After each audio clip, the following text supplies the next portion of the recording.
Continuamos. Las gráficas de dispersión, la ventaja que tienen es que nos van a poder, es un gráfico bidimensional, en donde vamos a poder ver la relación entre dos variables.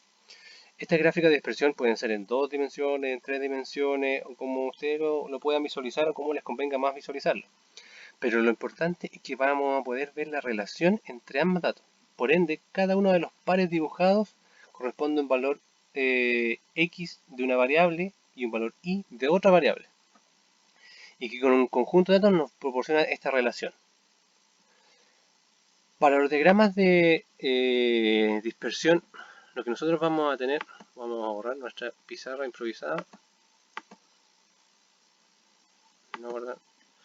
Para los diagramas de dispersión, nosotros vamos a obtener gráficas, por ejemplo, de este tipo, donde tenemos, vamos a subir un poquito el tamaño,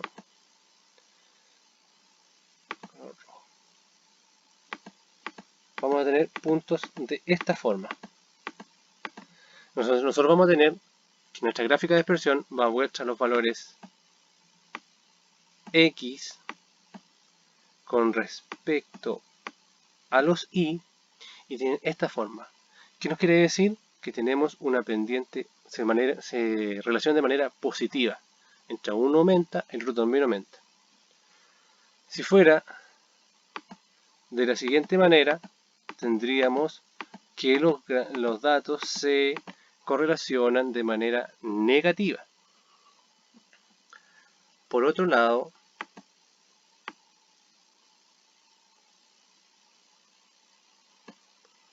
vamos a hacer mejor otro grafiquito.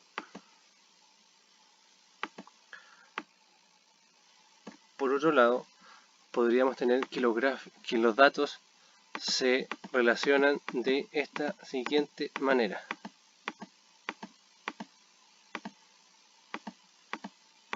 ¿Qué creen ustedes que significa eso?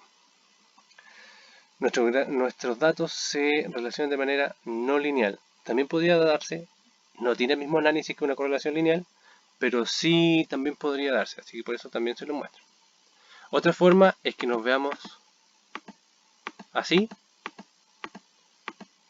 entonces nosotros podríamos inferir que la relación entre ambas variables x y y es muy baja, por eso hay una gran dispersión y una gran variabilidad de los datos, versus otra que podría ser como esta azul que acabo de dibujar, en donde la concentración de datos es muy importante y la correlación entre ambas variables va a ser alta. Lo mismo sería si yo tuviera alrededor de una línea recta una gran cantidad de valores que no se separaran muchos de ellas. También tendríamos una relación entre las dos variables de alta correlación. Bueno, eso es un poco lo que podemos ir viendo de los diagramas de dispersión y cómo nosotros podemos analizar dos variables, si es que estas son correlacionadas o no.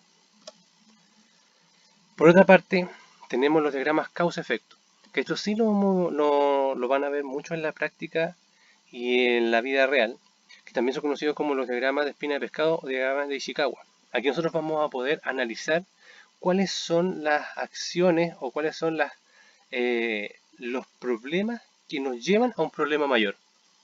Por ejemplo, en este diagrama nosotros podemos separarlo en dos partes. Vamos a tener un efecto, que va a ser nuestro problema que vamos a estar analizando, y otro va a ser la causa. Esta causa van a ser todas las posibles causas que nos lleven a este problema.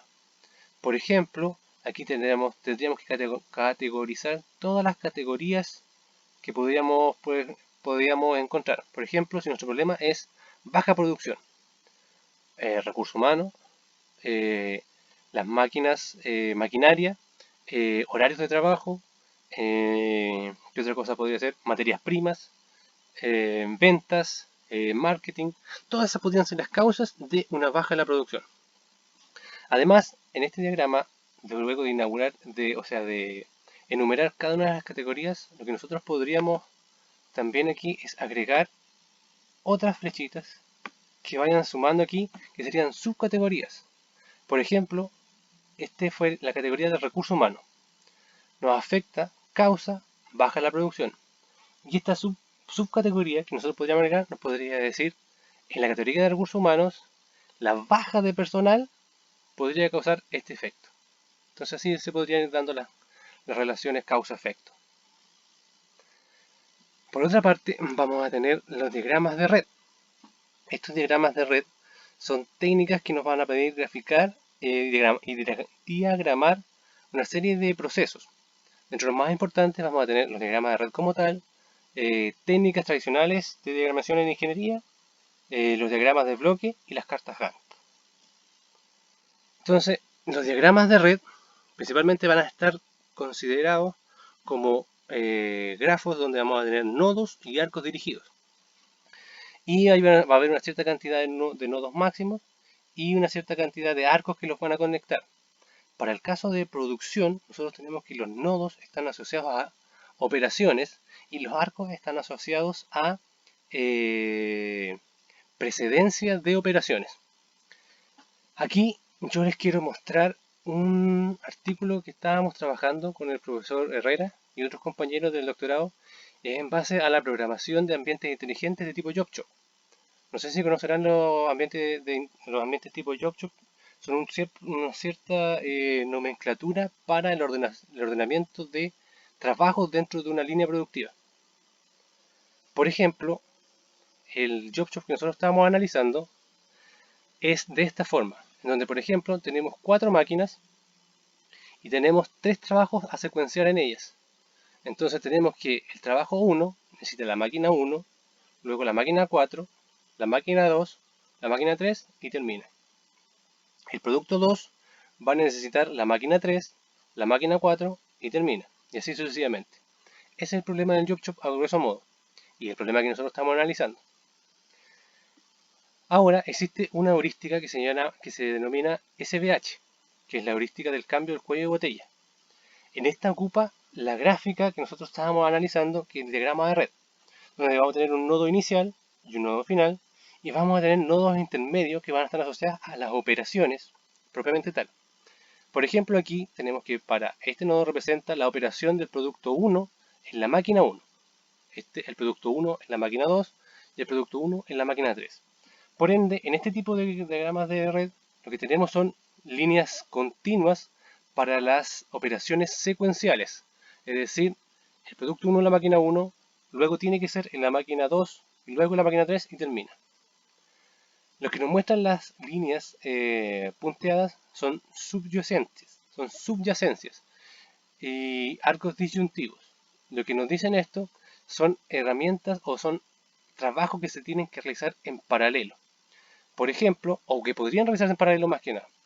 Por ejemplo, y necesitan el mismo recurso. Por ejemplo, aquí una disyunción está dada por la máquina 1, en donde el producto 1 necesita la máquina 1, el producto 2 necesita la máquina 1 y el producto 3 necesita la máquina 1. Entonces tenemos que analizar en cuál de ellos se tiene que procesar. Para el caso que nosotros estamos analizando en este paper, este es el problema. Tenemos 9 pedidos que tienen que pasar por 6 máquinas y esta es la secuencia que tiene que seguir cada uno de ellos. Por ende, el grafo que nosotros estamos trabajando es este, en donde tenemos que el producto 1 tiene que pasar por la máquina E, B, F, A, C y D. Y esta es la relación de secuencia que nosotros estamos trabajando. Y la parte disyuntiva de nuestro proceso va a ser esta, en donde vamos a tener que el producto 2 necesita la máquina B, el 1 necesita la B, el 6 necesita la B, el 8 necesita la B y así sucesivamente. Bueno, y esto se resuelve a través del algoritmo y puede ser también programado como un problema de programación lineal, pero eso es para otro. Es como para mostrarles cómo se ha estado trabajando en la parte de los diagramas y los nodos. Continuamos. Entonces, luego de eso, nosotros vamos a empezar ya a graficar, por ejemplo, a analizar los gráficos de operaciones. En los gráficos de operaciones, nosotros vamos a tener dos tipos de operaciones, o sea, dos tipos de operaciones. Vamos a tener operaciones de procesamiento y ensamble y operaciones de inspección. Este tipo de gráficos son los más simples que podemos encontrar y que nos ayudan un poco a ver cómo es el movimiento dentro de la industria de lo que nosotros estamos realizando. Esta es la descripción, el símbolo para la operación, la letra es O y el símbolo es un círculo, el símbolo es un círculo, y para la inspección tenemos que agregar una I y el símbolo es un cuadrado. ¿Cómo se vería esto? Por ejemplo, nosotros tenemos una producción, ¿cierto?, asociada a la unión de dos materias primas secundarias y una materia prima principal. Lo primero que nosotros vamos a hacer, lo que nosotros vamos a hacer en el gráfico de operaciones, es que la materia prima secundaria, lo primero que va a tener es una inspección, que va a ser un pesaje. La materia prima secundaria, la otra, va a tener también una inspección, pero esta va a ser una clasificación. Y la materia prima principal va a tener una inspección que va a ser un pesado. Luego, estas dos materias primas tienen una operación, que va a ser de mezclado, y estas dos materias primas con la principal van a tener aquí una operación de inspección y operación juntas. Luego una operación e inspección juntas para llegar a un producto final. Eso es un poco lo que se ve en este gráfico de operaciones y lo que se muestra. Luego existen los gráficos de proceso. Estos gráficos de proceso son muy similares a lo que vimos anteriormente en los gráficos de operaciones, pero estos gráficos de proceso nos vienen a mostrar mayor información. Por ejemplo, en un flujo de proceso, un gráfico de proceso, lo que nosotros vamos a encontrar van a ser operaciones, inspecciones, movimientos, retrasos y almacenajes dentro del mismo proceso. Y a nosotros cronológicamente, esto nos va a ir mostrando cómo va a ser el flujo de los procesos que nosotros debemos desarrollar dentro de nuestro proceso productivo. Por ejemplo, nosotros aquí tenemos un ejemplo de un cierto proceso productivo que comienza almacenado, que es el símbolo de almacenaje, comienza almacenado y luego tiene un movimiento hacia la estación 1 que se va a demorar 1 minuto y va a recorrer una distancia de 10 metros. Luego de ese movimiento va a haber una operación que va a durar 1.5 minutos. Luego que se operó, va a moverse por 0,2 minutos, 2 metros de distancia. ¿Hacia dónde? Hacia la siguiente estación, donde va a tener otra operación que va a durar 2.2 minutos y así sucesivamente va a ir hacia abajo. Esto sí se utiliza mucho y nos va a dar una mayor versatilidad de lo que nosotros estamos realizando. También asociada a esos gráficos de procesos vamos a tener los gráficos de procesos del trabajador y de los documentos, en donde nosotros vamos a tener que para el proceso del trabajador vamos a tener operación, inspección, movimiento y retraso, y para los documentos vamos a tener la creación, operación, inspección, movimiento, retraso, almacenaje y desecho del mismo. Y esto va a conformar de la misma forma que el anterior un gráfico de procesamiento de cada una de las partes involucradas dentro del proceso, tanto el proceso como tal, la parte humana y la parte documental. Ahora, también vamos a tener lo que son los mapas de procesos. Los mapas de proceso, yo sé que lo han visto muchas veces, lo han trabajado en múltiples ocasiones y no creo que necesiten mayor análisis. Lo que vamos a tener principalmente en los mapas de procesos va a ser un inicio, ¿cierto? Que va a estar asociado por un círculo, por una estructura de esta forma que se muestra aquí en A, que va a ser el comienzo y el fin de nuestro proceso. Vamos a tener una estructura cuadrada, que va a ser el proceso de actividad que vamos a desarrollar, y una estructura de tipo rombo que va a estar asociado a un punto de decisión, pregunta o decisión que se tenga que tomar. Y cada uno de estos va a ir conectado, ¿cierto?, para ver cómo se comporta el proceso. Y por último vamos a tener la carta Gantt. La carta Gantt es una tipográfica que nos va mostrando, ¿cierto?, cuánto va a ser la duración de cada una de las actividades que nosotros queremos desarrollar. Pero lo importante en la carta Gantt es que tiene algunas características que no podemos diferenciar, que no podemos tener en otros diagramas, que tiene una característica que puede ser móvil. Yo sé que la mayoría de la gente, como utiliza carta Gantt, es estática. Nosotros planificamos y coordinamos nuestro proyecto a tal punto. Pero nosotros aquí vamos a poder llevar progreso, es decir, nosotros podríamos llevar, esta va a ser nuestra carta Gantt inicial, pero nosotros podríamos en cada una de estas ir marcando cuál es la semana en que vamos y cuál es el punto que estamos realizando de esto. Y vamos a tener progreso. También aquí nosotros tenemos precedencia, es decir, nosotros podemos saber que para poder desarrollar este proceso, nosotros vamos a tener que terminar este de acá. Pero por ejemplo, para poder desarrollar el proceso 4, 5, 6 y 7, solo tenemos que esperar que termine el proceso 3 y comenzar a trabajarlo. No necesitamos nada más. Entonces la carta Gantt es un poco más allá de la gráfica simplemente, sino que también tiene flexibilidad, tiene progreso y puede seguir actualizándose a través del tiempo. O sea, es dinámica. Y eso, bueno, un poco de lo que teníamos, lo que les conversé. Ya, vamos a dejar este video por aquí y vamos a comenzar el siguiente.